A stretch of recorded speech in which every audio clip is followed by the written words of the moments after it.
पुरुषार्थी कहा जाता है, जिसके लिए ब्रह्म वाक्य भी मुरली में है।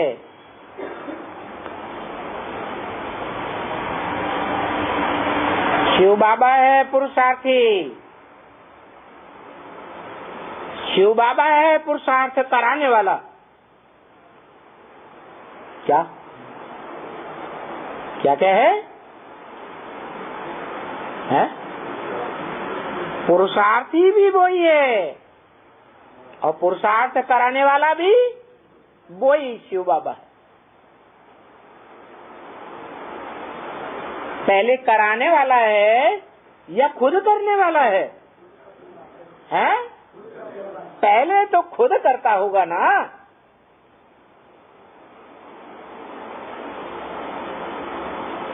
बाप प्रॉपर्टी कमाएगा, धन पैदा करेगा तो धनवान बाप बनेगा। खुद बनेगा धनवान तो बच्चों को काहे का वर्षा देगा? धन का वर्षा देगा। खुद ही धनवान नहीं होगा तो बच्चों को धन का वर्षा कहाँ से देगा? इसलिए बताया तुम्हारी गति मत न्यारी, मना गति भी है मत भी है। मत देने वाला मतिवान है, मति बुद्धि को कहा जाता है, वो बुद्धिमानों की बुद्धि है।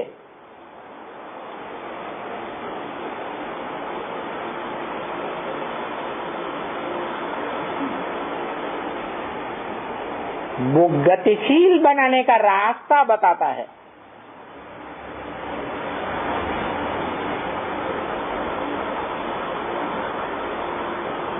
गति चाल को भी कहा जाता है।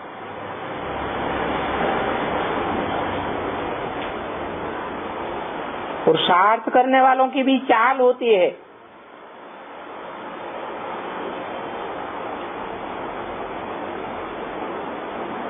कोई सोता है पड़े पड़े,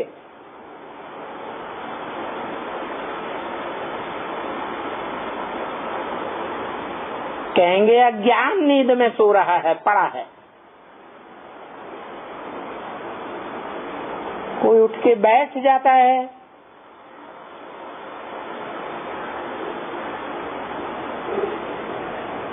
कहते हैं बैठे बैठे पुरुषार्थ करने वाला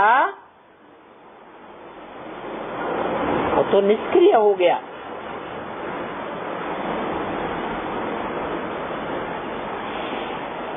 कर्मयोगी को श्रेष्ठ कहेंगे या बैठकर योग लगाने वाले को श्रेष्ठ कहेंगे? तो जो चल पड़ता है वो श्रेष्ठ है।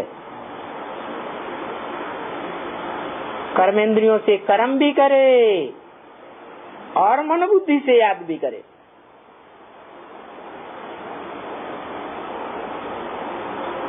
उससे भी तीखी चाल वो जो दौड़ता है।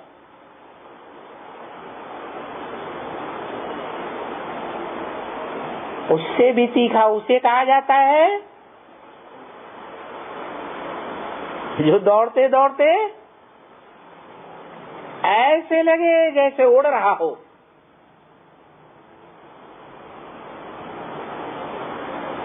विदेशों में कोई कोई कारें ऐसी चाल से चलती हैं, चौड़ी चौड़ी सड़कें होती हैं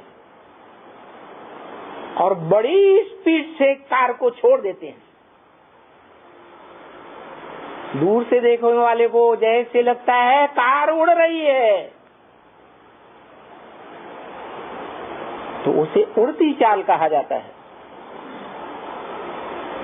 और उससे भी ऊंची कौन सी चाल है?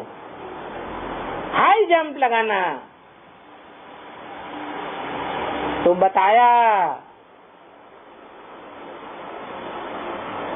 कि जब बैल पर सवारी करते हैं तो सोते सोते नहीं, चलते चलते नहीं, दौड़ दौड़ के भी नहीं, क्या कैसे हाई जंप लगा के बैल पर सवारी की जाती। ये ब्रह्म वाक्य है, तो मुरली में इशारा है हाई जंप लगाने का।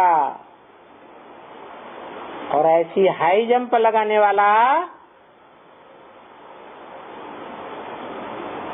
शंकर को दिखाया है।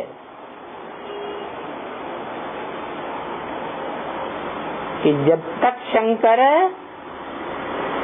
धीमी चाल वाला है पुरुषार्थ में, तब तक वो हाई जंप लगा करके बैल पर सवार नहीं हो सकता।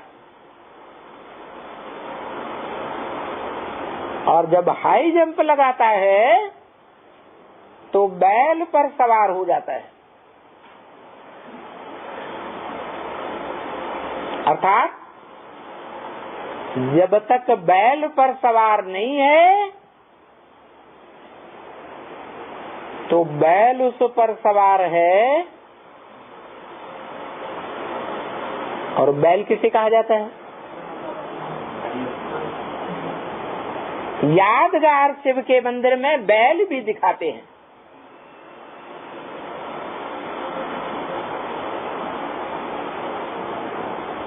बैल को सदैव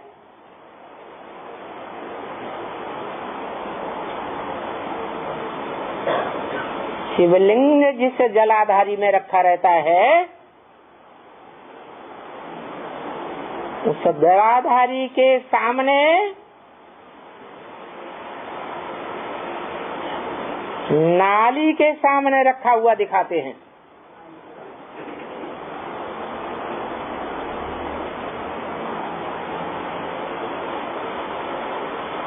नाली के ऊपर मुख है।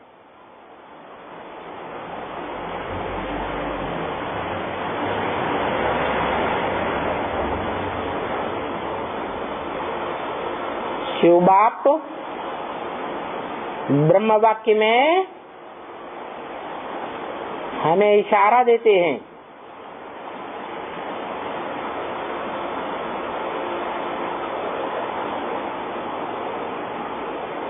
उल्लू की तरह पुरुषार्थ नहीं करना है। बाबा चमगादड़ को उल्लू कह देते हैं। कहते हैं कि उल्लू का मुख नीचे होता है, जमीन की ओर, धरनी की ओर, और बुद्ध रूपी पांव ऊपर की ओर होते हैं। ऐसे पुरुषार्थी जीवन में जिनकी बुद्धि लगी रहती है, कन्याओं माताओं के शरीर की ओर आकर्षित होती रहती है, उनको बाबा ने कहा उल्लू। उन उल्लुओं की सवारी लक्ष्मी को दिखाते हैं। अर्थात कौन हुए उल्लू? जिनकी देह का सुख लेने के लिए दैहिक धंधों में बुद्धि फंसी रहती है।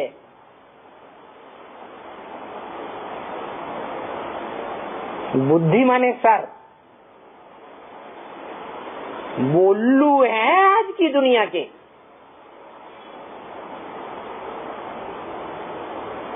जो ऊंचे से ऊंचा भगवंत है,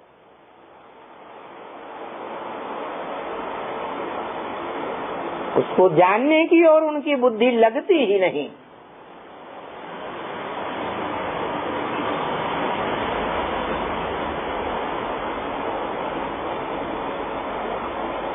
तुम बच्चों को